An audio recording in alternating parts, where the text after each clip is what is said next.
connaissez l'émission Les Convoyeurs de l'Extrême? Je crois que j'ai trouvé encore un level au-dessus au Guatemala. En fait, on est sur des routes de montagne et dès qu'on se prend un virage, on va le dingue d'un côté à un autre. C'est exceptionnel. Le mec qui roule à fond dans les routes de montagne.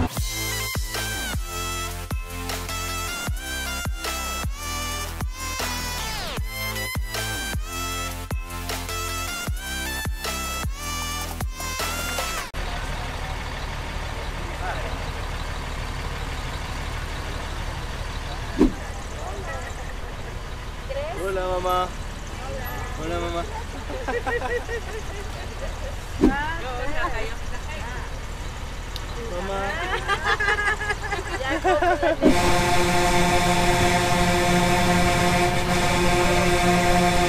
Hola los amigos, j'espère que vous allez bien. Aujourd'hui une nouvelle journée, une nouvelle aventure, mais pas nouveau vlog, plus une vidéo explicative parce qu'on me demande souvent mais Ben, mais comment tu fais en voyage pour te rendre de ville en ville, ça te coûte pas trop cher, etc.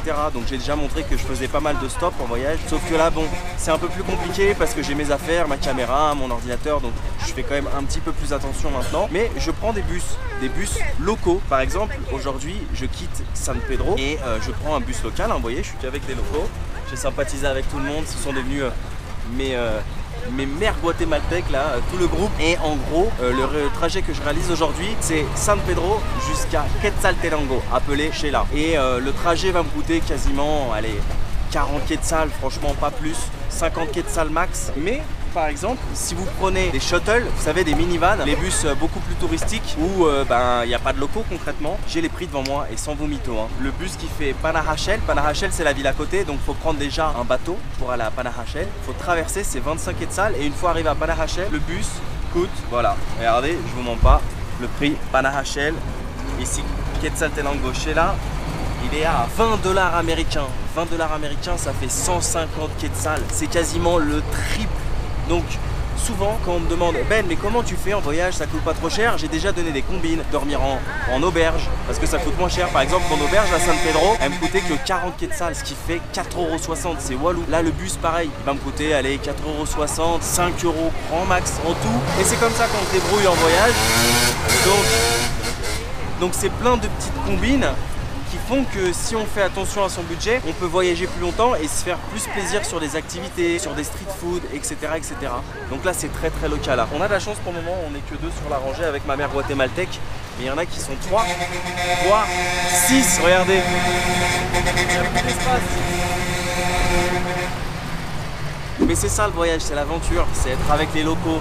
Là je discute avec tout le monde, c'est en apprendre un peu plus sur la culture du pays. Et voilà, j'aime bien réaliser ce genre de vidéos un peu plus inside.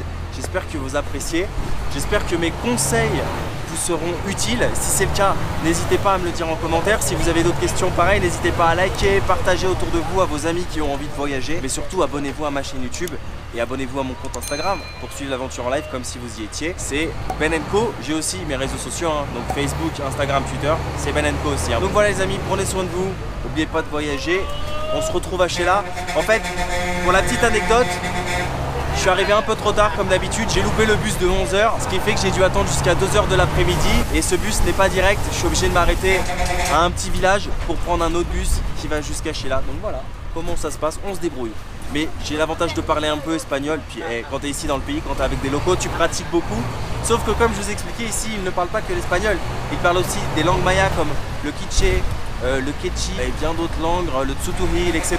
Ça dépend de la partie en fait du Guatemala d'où sont originaires les personnes. Bref, prenez soin de vous, n'oubliez pas de voyager, mais surtout, n'oubliez pas que quand rien n'est prévu, tout peut arriver. On se laisse, ça secoue hein. Regarde, il n'y a pas beaucoup d'espace pour les jambes, mais bon, quand tu payes 50 quetzals sincèrement, et j'ai même pas encore payé, hein, mais je vous dirai quasiment le prix que j'ai payé au total quand je le saurai. Mais voilà, quand tu payes ce prix là, tu peux pas espérer non plus avoir un bus 5 étoiles, sinon tu prends le bus à 20 $, mais voilà, t'es bien, t'es tranquille sur ton petit siège avec d'autres touristes, t'es pas à la mode locale, et ouais, t'as ta petite air conditionné, etc. Mais voilà, là on est bien, là ça c'est le vrai voyage, l'aventure. Et ça y est, là on se retrouve à 3.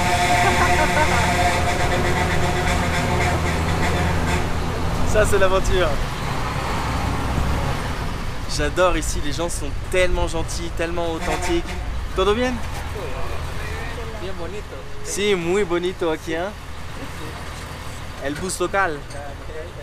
Alors ça s'appelle chicken bus, mais j'ai déjà expliqué pourquoi, plus ou moins. En gros à cause de la couleur jaune de certains, mais je suis pas sûr que ce soit la vraie explication. Des fois je vous promets que c'est vrai, j'ai vu des poulets sur le toit qui étaient transportés dans des cages. Alors est-ce que c'est pour ça? Est-ce que c'est pour les poulets sur le toit? Je sais pas, c'est les touristes qui ont appelé ça comme ça. Nous on va juste appeler ça un bus local guatémaltèque. Bon allez, sur ce on se laisse les amis, gros bisous. Le trajet va être un peu long, 3 heures, mais ça c'est l'aventure, je vous l'ai déjà dit.